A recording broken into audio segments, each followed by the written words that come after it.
무엇이든 할 수 있다는 정신 상태만 본다. 궁여지책이 낳은 채용시험. 하루 연습을 하지 않으면 나 자신이 압니다. 이틀을 연습하지 않으면 동료들이 알지요. 사흘 동안 연습을 하지 않으면 성중 모두가 압니다. 세계적으로 유명한 피아니스트의 말이다. 꾸준히 무언가를 갈고 닦으며 어딘가를 향해 그 목표치를 완수해본 경험이 있는 사람이라면 누구라도 이 말에 공감할 것이다. 어느 수준에 한번 도달했다고 해서 늘 그 수준을 유지할 수 있다는 생각은 망상이다. 현상 유지. 이 생각을 품는 순간 내리막길이 시작된다. 반대의 이야기도 성립한다. 제 아무리 평범한 능력을 타고난 범부라 하더라도 한 분야를 철저하게 파고들어 남들보다 더 열심히 그리고 부지런히 공략한다면 반드시 성공할 수 있다. 되지도 않을 허황된 일에 매달리라는 뜻이 아니다. 먼 허공 위에 번듯하게 지어진 남의 집을 부러워하지 말고 내가 오늘 할 수 있는 작은 기둥 세우기에 몰두한다면 성공의 길에 더 가까이 다가갈 수 있다는 말이다. 그리고 무엇보다 그런 인생 쪽이 더 달콤하고 행복하다. 세상을 살다 보면 소위 달인들을 만나게 된다. 한 분야의 달인이 된다는 것은 그 사람이 맡은 직업이나 업무를 뛰어넘어 인생 예술이라는 화려한 무대에서 공연할 자격이 주어지는 것과 같다. 일개 하청업체에서 시작해 세계 굴지의 글로벌 기업으로 변신한 일본 전산에는 그런 달인들이 수없이 많다. 하지만 그들 역시 처음부터 달인은 아니었다. 학교에서는 공부 못한다고 손가락질 받고 번듯한 기업들은 뽑아주지도 않던 범부 중의 범부였다. 그들의 될성 부른 싹을 알아본 것은 일본 전산이 유일했다. 한큐철도의 설립자 고바야시 이치조는 이런 말을 한 적이 있다. 신발을 정리하는 일을 맡았다면 신발 정리를 세계에서 제일 잘할 수 있는 사람이 되라. 그렇게 된다면 누구도 당신을 신발 정리만 하는 심부름꾼으로 놔주지 않을 것이다. 집요한 근성을 이야기하고 있는 것 같지만 사실 여기엔 깊은 뜻이 담겨 있다. 실로 하찮은 일일지라도 철저하게 파고들면 언젠가 도사의 경지에 도달한다. 그리고 작고 하찮은 일과 크고 위대한 성취는 동전의 양면처럼 연결돼 있다. 굳은 일이라도 그것에 통달하면 그때부터는 굳은 일만 하는 머슴의 세계가 아니라 상공을 붕붕 날아다니는 도사의 세계가 열린다. 일본 전산이 고육지책으로 실시했던 입사시험 이야기를 하려다 서론이 길어지고 말았다. 그들의 입사시험 내용을 읽다 보면 피식 웃음이 나올지도 모른다. 뭐 이런 우스운 걸 자랑거리라고 하는 생각도 들지 모른다. 하지만 나가모리 사장은 비즈니스 정글에서 최고가 되기 위한 자질을 열정, 자신감, 스피드로 꼽았다. 그것을 확인하기 위한 방법은 몇 가지 없었다. 학력도, 이력도 비교 기준이 되지 못하는 범부들 중에서 옥석을 가려내기 위해서는 그런 방법밖에 없을 것이라는 공감도 든다. 여하간 이렇듯 우스꽝스러운 입사시험을 통해 뽑힌 직원들은 결국 일본 전산을 최고의 회사로 만든 임직원들로 성장했다. 골 때리는 입사시험. 공채 첫 해의 취업설명회에서 큰 교훈을 얻은 일본 전사는 1976년에 신입 직원을 뽑으면서는 아예 이력서를 보지도 않았다. 이력서는 기본 인적 사항을 확인하는 용도였고 면접에선 기초 소양 정도만 확인했다. 글자를 읽고 쓰고 말을 알아듣고 자기 의견을 표현할 줄 아는 정도면 면접은 무조건 통과였다. 대신 요즘에 기업들이 많이 하는 압박 면접이나 현장 면접, 노래방 면접처럼 일본 전산만이 할 수 있는 시험 과목을 새로 만들었다. 첫 해에 그들이 시도한 것은 큰 소리로 말하기 시험이었다. 나가모리 사장이 자신의 첫 직장 동기들을 떠올려 봤더니 대체적으로 목소리가 큰 사람이 일도 잘한다는 결론이 도출된 것이다. 목소리가 크다는 것은 대부분의 경우 자기 실력에 자신이 있고 최선을 다해 노력한다는 반증이다. 하다못해 상사에게 보고를 할 때도 일 처리를 제대로 한 사람은 목소리가 자신만만하고 큼직하게 마련이다. 반면 꼬투리라도 잡힐까 지레 겁먹은 사람은 목소리가 기어 들어간다. 큰 소리로 말하기 시험이라 해도 목소리의 데시벨을 재는 그런 시험은 아니었다.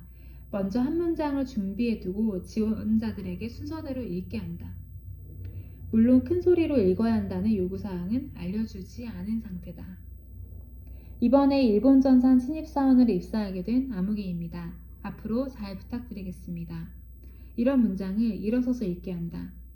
우선 면접장에 면접관을 향해 읽게 하고 책상 앞에 놓인 수화기를 들고 회사 내 다른 부서로 전화를 걸어 말하게 한다.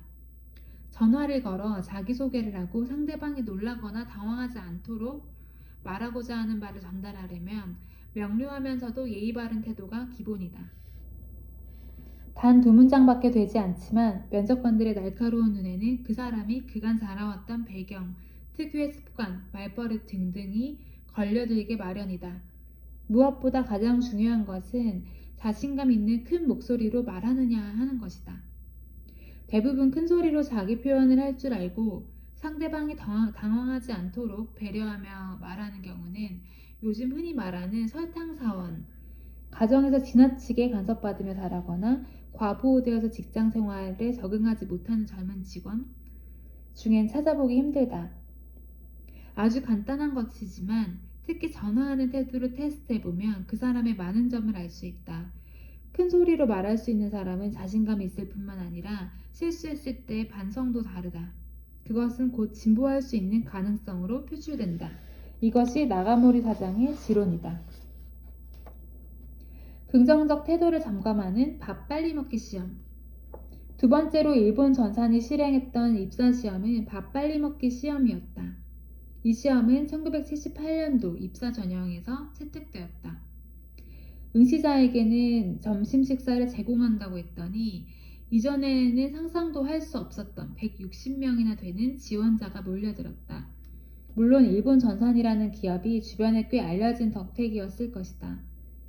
서류와 구두 면접을 통해 반 정도 걸은 후 점심 식사가 준비된 장소로 안내했다.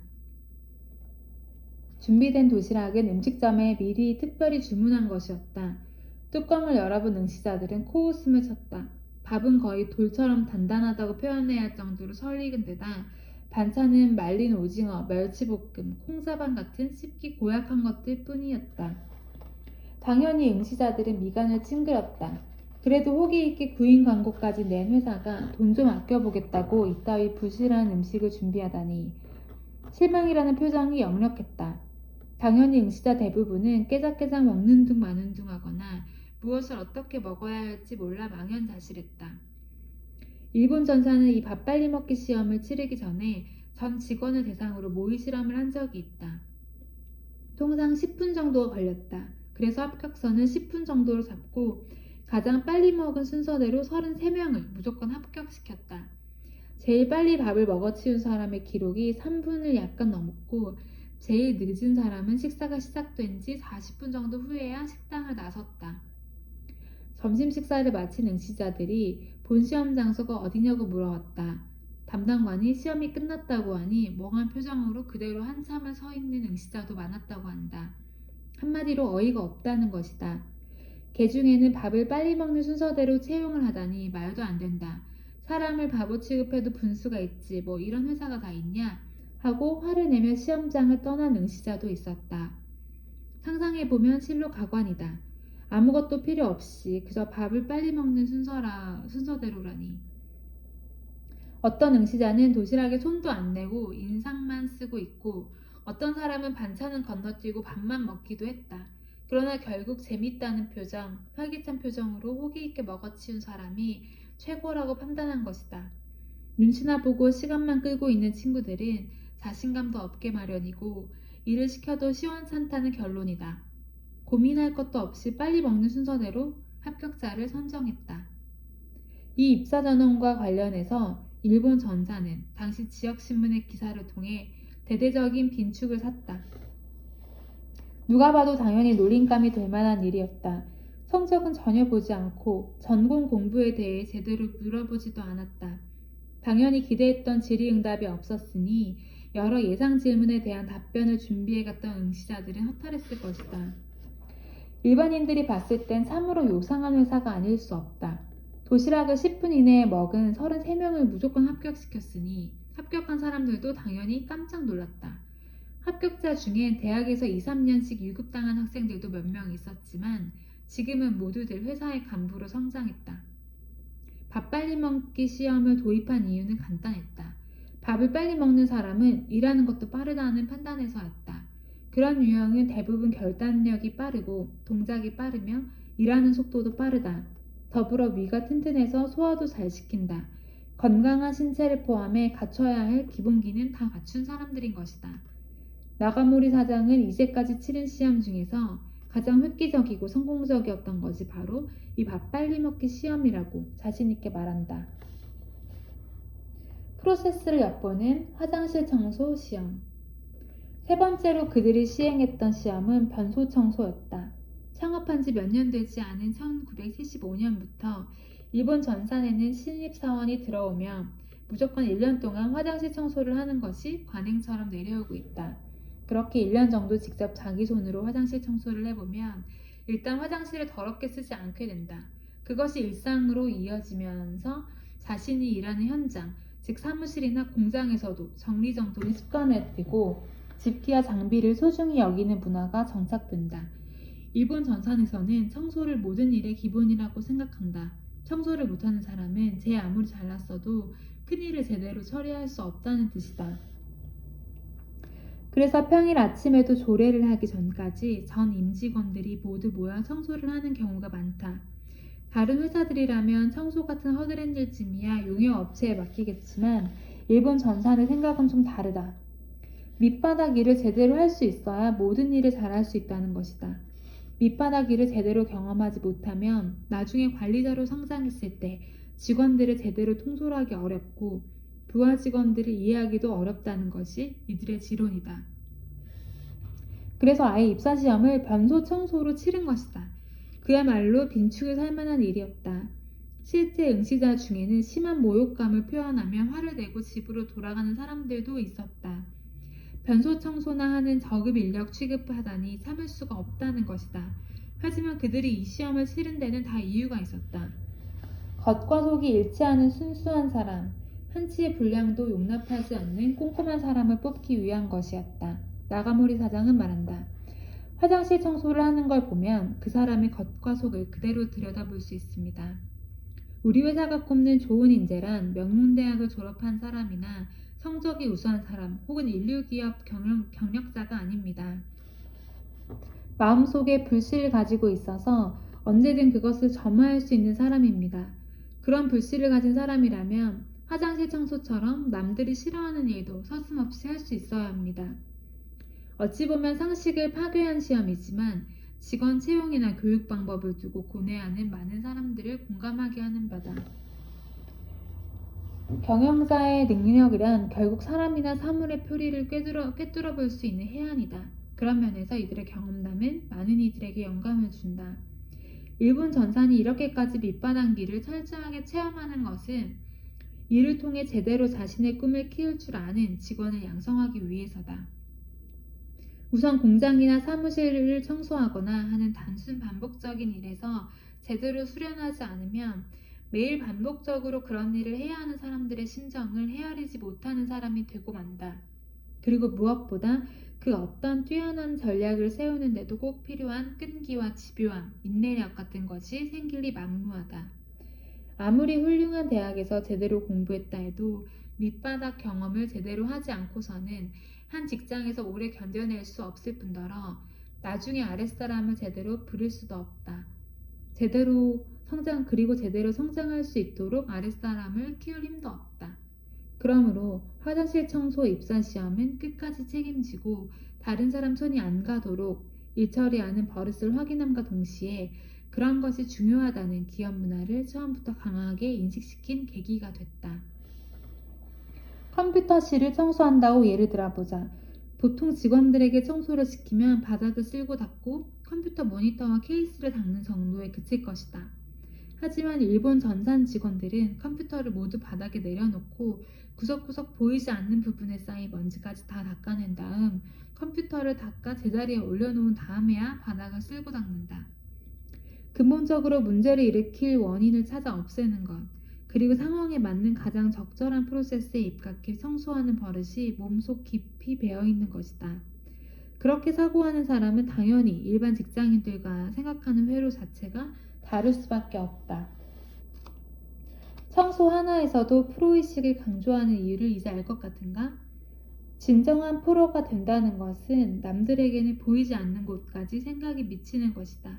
똑똑한 것과는 다르다. 자신이 생각을 끊임없이 확장시키고 문제가 생기면 책임지고 해결하라는 습관을 들인 사람이 프로가 될 수 있다. 바로 이런 습관이 지금 기업들의 성패를 좌우하고 있다. 변소 청소 시험은 일을 미루지 않고 해내는 습관, 문제를 완벽히 해결하는 습관, 스스로 일을 책임지는 습관을 심어준 시험이 됐다. 지혜의 전 회장 잭 웰치는 식스시그마를 도입하면서 이렇게 강조했다. 누구나 당연하다고 생각하는 것, 기본 혹은 상식이라고 생각하는 것을 제대로 수용할 수 있는 기업, 그런 기업이 바로 역량 있는 기업이다. 투지를 테스트하는 오래 달리기 시험. 네 번째로 일본 전산이 시행했던 시험으로 소개할 만한 것은 오래 달리기 시험이다. 앞서도 말했듯이 지방에 있는 조그만 회사가 일반 대기업처럼 전형적인 입사 시험을 치렀다면 올 사람도 없고 뽑을 사람도 없을 것이다. 그들의 참신한 시험 아이디어 중 또 다른 것은 오래 달리기 시험이었다. 오래 달리기 입사 시험을 통과한 직원들에게 나가모리 사장은 이렇게 말했다. 결국 성패는 누가 자신에게 지속적으로 투자하느냐에 달려있다. 회사도 자기 개발에 지속적으로 투자할 수 있는 인재가 많아야 결국 성장한다. 반짝 잘해서는 얻을 수 있는 게 없다. 이 시험을 통과한 만큼 여러분은 인내심과 끈질김을 인정받았다. 앞으로도 이 자질을 잘 발휘한다면 우리 회사에서뿐 아니라 어딜 가도 성공할 수 있다. 이 시험을 볼 때 초심을 잃지 말기 바란다. 오래 달리기 시험은 계속해서 노력을 이어나갈 수 있는 사람을 채용하기 위한 것이다. 흔히 알고 있는 토끼와 거북이 경주 이야기를 떠올려보면 그 원리는 명쾌하다. 토끼는 머리가 좋고 실력이 좋은 사람을 가리킨다. 머리가 좋고 실력이 좋은 만큼 남보다 더 먼저 빨리 튀어나갈 수 있다. 주위 사람들도 인정해주고 그만큼 자기 만족도도 높아진다. 그런데 계속 그 페이스로 해주면 좋으련만 머리 좋고 실력 좋은 사람의 특징은 끝까지 밀어붙이는 데 익숙하지 않다는 것이다. 어린아이들이 노는 모습을 유심히 관찰해보면 재밌게도 각각의 아이들이 장차 어떤 일을 하게 될지 들여다보이는 경우가 있다. 리더십이 있고 재기발랄한 아이들은 선생님의 눈에도 금세 띄고 주위의 관심도 많이 받는다. 하지만 우직한 면이 부족하고 상대적으로 이기적이다. 천성이 이기적이어서 그런 게 아니라 주위에 재능이 없는 아이들이 자기보다 한 단계 아래로 보이기 때문에 배려의 레이더망에 걸리지 않는 것이다. 하느님이 공평하셔서인지 대개 재기발랄한 아이들일수록 무언가를 오랫동안 하는 일에 익숙하지 않다. 조금만 더 하면 되는데 그것보다는 매력적으로 보이는 다른 일에 눈길을 돌린다. 한번 실패를 경험하게 되면 슬럼프에서 빠져나오는데도 시간이 오래 걸린다. 반면 평범해 보이는 아이들 중에서도 집중력이 뛰어나서 한 가지 일을 오랫동안 해내는 아이도 있다. 다른 사람 눈에는 뭐가 그리 재밌을까 싶지만 침을 질질 흘려가며 한 가지 장난감을 가지고 오랫동안 지겨워하지 않고 논다. 전자의 아이들이 창의적이고 의사결정의 패턴이 빠른 직업에 어울린다면 후자의 아이들은 대부분 회사들이 요구하는 업무에 적합하다. 여러 이해 당사자가 얽혀있는 와중에 끈기 있게 일을 추진해 나가면서 주위의 평가나 시선으로부터 심리적 영향을 크게 받지 않는 이런 유형의 인재들을 개발이나 사무 업무에서 의외의 성과를 낼 수 있다. 나가모리 사장이 착안한 것도 바로 이런 인재 유형이었다. 그리고 오래 달리기 시험은 그런 노력을 지속할 수 있는 사람을 채용하기 위한 방편이다. 토끼와 거북이 중에서 거북이 같은 사람, 그것도 게으른 거북이가 아니라 부지런한 거북이 말이다. 나중에 서술하겠지만 일본 전산의 직원 교육 방식 대부분은 다분히 지식을 주입하거나 기술을 가르치는 것보다는 부지런한 거북이가 되는 버릇을 들이는 것에 집중돼 있다. 물론 거북이 같은 사람을 뽑는다 해서 토끼 같은 사람을 배제하는 것은 아니다. 하지만 어설픈 토끼, 즉 게으른 토끼들은 재능을 지속적으로 발휘하기는커녕 동료들로 하여금 이질감을 느끼게 하고 조직 문화를 흐트러뜨릴 수 있기에 부지런할 태세가 된 토끼들을 선별해온 것 같다. 어렵사리 만들어 놓은 기업 문화도 단 한 사람에 의해 파괴될 수 있다는 것을 나가모리 사장은 잘 알고 있었던 듯하다. 시험 방식은 이랬다. 주파해야 할 전체 구간은 20대의 건강한 사람이면 누구나 쉽게 완주할 수 있는 정도의 거리로 정했다. 그리고 그것을 완주하는 것이 1차 요건이다. 하지만 시험 참가자들이 모르는 또 하나의 요건이 있었다. 그것은 끝까지 한 번도 쉬지 않고 달려야 한다는 것이다. 걷건 뛰건 기어서 가건 중간에 주저앉아 쉬지 않는다는 전제 조건이었다. 아무리 빨리 들어왔어도 중간에 쉰 사람은 무조건 불합격 처리했다. 비록 기록이 늦더라도 끝까지 한 번도 주저하지 않고 지친 발걸음을 끌고 최종 지점까지 도달한 사람은 합격이었다. 이것은 열정을 가지고 문제에 접근하는 습관, 그리고 비록 남보다 뒤지더라도 절대로 포기하지 않고 끝까지 지속하는 습관을 보기 위함이었다. 이렇듯 괴짜 테스트를 통해 일본 전산의 일원이 된 직원들은 이제부터 그 어디서도 경험하지 못한 가장 혹독한 신고식을 치러야 했다. 그들이 초인류로 단련된 비결은 바로 여기에 있다.